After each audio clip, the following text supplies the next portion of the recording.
माता रानी के जगराते में आप लोग इतने सच्चे राजेंद्र द्विवेदी जी, उनसे आग्रह करेंगे वो भी सम्मान करें भैया का।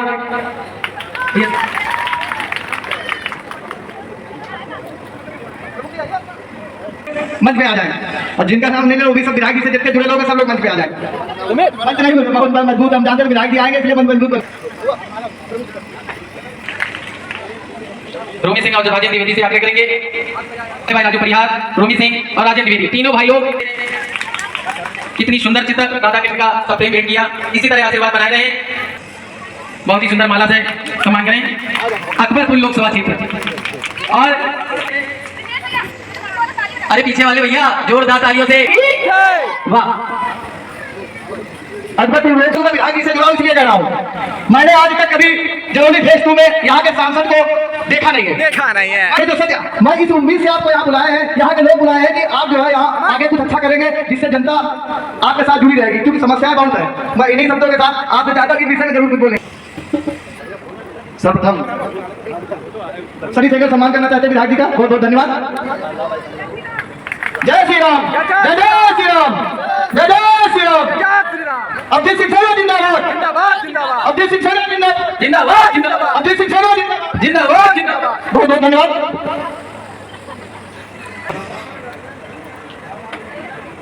माँ भगवती के चरणों को सादर नमन करता हूँ। हमारे भाई जो हमारे कंधे से कंधा लगाकर हमेशा हमारे संघर्ष में हमारे साथी, निरंतर हम सबका मनोबल बढ़ाने का काम करने वाले, जो आज के इस कार्यक्रम के आयोजक भी हैं राजू परिहार जी। मुझे याद है सबसे पहले इन्होंने फोन करके दिन पूछा था, विधायक जी आप हमको दिन बता दीजिए, जो दिन आप कहोगे उसी दिन हम जागरण रखेंगे। तो निश्चित रूप से ऐसा सहयोग भी बना कि आज हमको फिर लखनऊ जाना पड़ा, लेकिन हमने कहा आज राजू भाई के कार्यक्रम में जरूर पहुंचना है, तो वापस लौट करके राजू भाई के पास टाइम से आ गए हैं।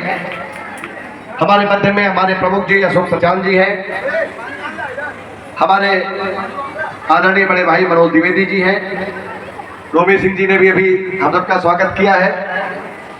हमारे छोटे भाई जो आपके क्षेत्र में ही निरंतर मेहनत कर रहे हैं और अपनी मेहनत से आप सबको प्रभावित कर रहे हैं, जिनकी निश्चित रूप से प्रतिभा आप सब लोग देखने का काम कर रहे हैं, ये भी है देवेंद्र पटेल जी हैं, गुड्डू सिंह जी हैं, बलवीर सिंह जी प्रधान जी हैं, कुबेर सिंह हैं, वाजपेयी जी हैं, श्री राम जी हैं, चतुर्वेदी जी, शर्मा जी। बिना चतुर्वेदी के कहाँ वेद पढ़े जाएंगे? चारों वेदों के ज्ञाता चतुर्वेदी जी हैं, दिलीप जी हैं, और जिन साथियों का नाम छूट रहा है उन सबसे माफी मांगते हुए, क्योंकि धार्मिक कार्यक्रम है और राजू भाई तो साफ हृदय के व्यक्ति वो बोल देते हैं, हमारे बारे में हमेशा चिंता करते हैं, अच्छा सोचते हैं, अपनी भावनाओं को प्रकट कर रहे हैं।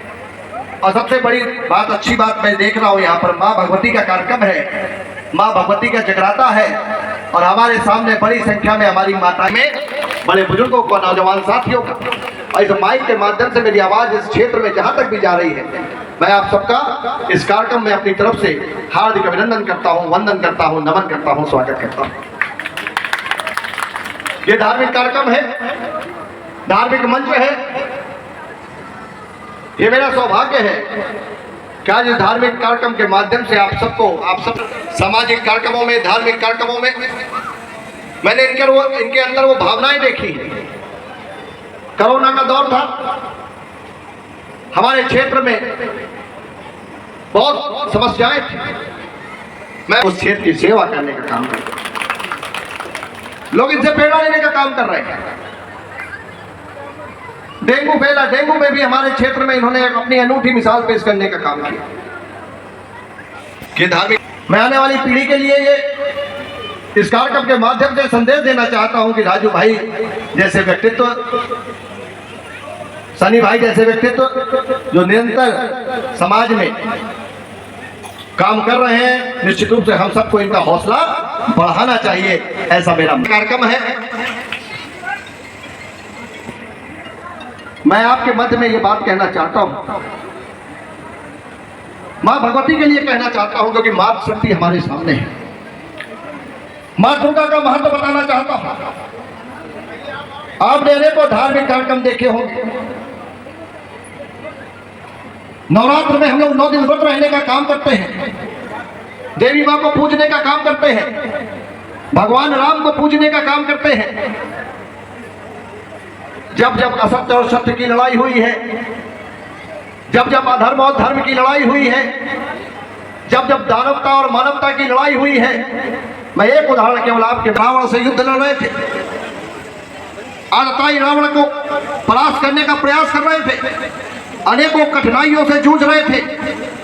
10 शीश वाला रावण का वध करने में जब भगवान राम को भी समस्या आ रही थी, तो उस समय भगवती जी की शरण में जाने का काम किया था, 9 दिन व्रत रखने का काम किया था। और जब मर्यादा पुरुषोत्तम भगवान श्री राम ने 9 दिन व्रत रखने का काम किया था, तो माँ भगवती ने उनको आशीर्वाद देने का काम किया था, और उस आशीर्वाद के बल पर मर्यादा पुरुषोत्तम भगवान का दमन और वध करने का काम किया था। ये माँ भगवती का महत्व है। और मैं खासतौर पे अपने नौजवान साथियों से कहना चाहता हूं, ये बात मैं जरूर कहता हूं कि हम लोगों ने सनातन धर्म में जन्म लेने का काम किया है। हमारे इष्ट देव हैं, उनको पूजने का काम करते हैं। प्रभु की भक्ति के अनेकों रूप हैं। कहीं रामलीला होती है, कहीं रासलीला होती है, कहीं अखंड रामायण के पाठ होते हैं, कहीं भोले बाबा के भंडारे होते हैं, कहीं पर गणेश पूजन होते हैं। ये तो प्रभु की भक्ति के अनेकों रूप हैं। हम लोग धार्मिक यात्राएं करते हैं, अनेकों परिक्रमाएं करते हैं, मैहर देवी दर्शन को जाते हैं, पूर्णागिरि दर्शन को जाते हैं, अमरनाथ जी दर्शन को जाते हैं, कैलाश मानसरोवर की यात्रा हम लोग करते हैं, वैष्णो देवी दर्शन को जाते हैं। मैं नौजवान साथियों आपसे कहना चाहता हूं, इन नौजवान बच्चों से कहना चाहता हूं, तुम ये सब दर्शन करो, ये सब परिक्रमाएं करो, धार्मिक कार्यक्रमों में भाग लेने का काम करो, लेकिन अगर तुम इनका फल पाना चाहते हो तो इस कलयुग में सब जगह जाओ, लेकिन सबसे पहले घर में जो तुम्हारी माँ बैठी है उसका जरूर आशीर्वाद लेने का काम करो। साक्षात माँ वैष्णो तुम्हारे घर में बैठी है। जब तुमको बुखार आता है तो सबसे पहले तुम्हारे माथे पे ठंडी पट्टी रखने का काम तुम्हारी माँ करती है। जब तुम्हारी पढ़ाई में कोई संकट आता है, तुम्हारी नौकरी में कोई संकट आता है, तुम्हारे व्यापार में कोई संकट आता है, करती है, उस माँ के दर्शन करने का काम करो, उस माँ को नमन करने का काम करो। वही वैष्णो देवी है, वही पूर्णागिरि है, वही मैहर देवी है, वही 9 हमारी माताएं हैं। ये बात मैं हर बार कहता हूँ, हर जगह कहता हूँ, और आप सबसे भी आज माँ भगवती के कार्यक्रम में आप बच्चों से कहना चाहता हूँ कि अपनी माँ की अगर आंखों में आंसू आ रहे हैं और उसके बाद में तुम सब जगह यात्राएं कर रहे हो, सब जगह दर्शन कर रहे हो, सब जगह देशाटन कर रहे हो, तो इतना मान लेना कि साथियों उसका पुण्य तुमको मिलने वाला नहीं है। तो ये जो माँ है साक्षात कलयुग में सबसे बड़ी देवी आपके घर पर है, जिसको जरूर पूजने का काम, उनका सम्मान रखने का काम आप लोग करते रहिए। अपनी बात को वहीं पर समाप्त करता हूँ। आप सब लोग यहाँ उपस्थित हुए हैं, आप सबको प्रणाम करता हूँ। अब ये कार्यक्रम आगे और दिशा में बढ़ने का काम करेगा। निश्चित रूप से जगराता है, अभी हम सब लोग माँ के जगराते को यहाँ पर आनंद लेने का काम करेंगे। आप सब यहाँ पर उपस्थित हुए हैं, अपनी माताओं बहनों को प्रणाम करते हुए अपनी बात को वहीं पर समाप्त करता हूँ। और अंत में केवल यही कहूँगा, एक ही नारा, एक ही नाम, सिंह सागर जिंदाबाद, अभिजीत सिंह सागर जिंदाबाद, अभिजीत सिंह सागर जिंदाबाद।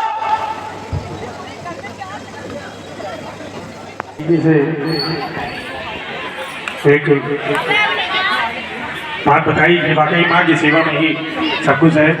थोड़ी तालियां हो अभिजीत सिंह सागर जी के लिए, जो कि वाकई बहुत ही श्रद्धा के साथ प्रयागराज से प्रिया जी, सुजीत सोना जी महारानी के सिचोनों में, और सड़कों के साथ भोलेनाथ की भक्ति होगी। कई राजू भैया की आवाज, राजू भैया की आवाज, राजू भैया की आवाज,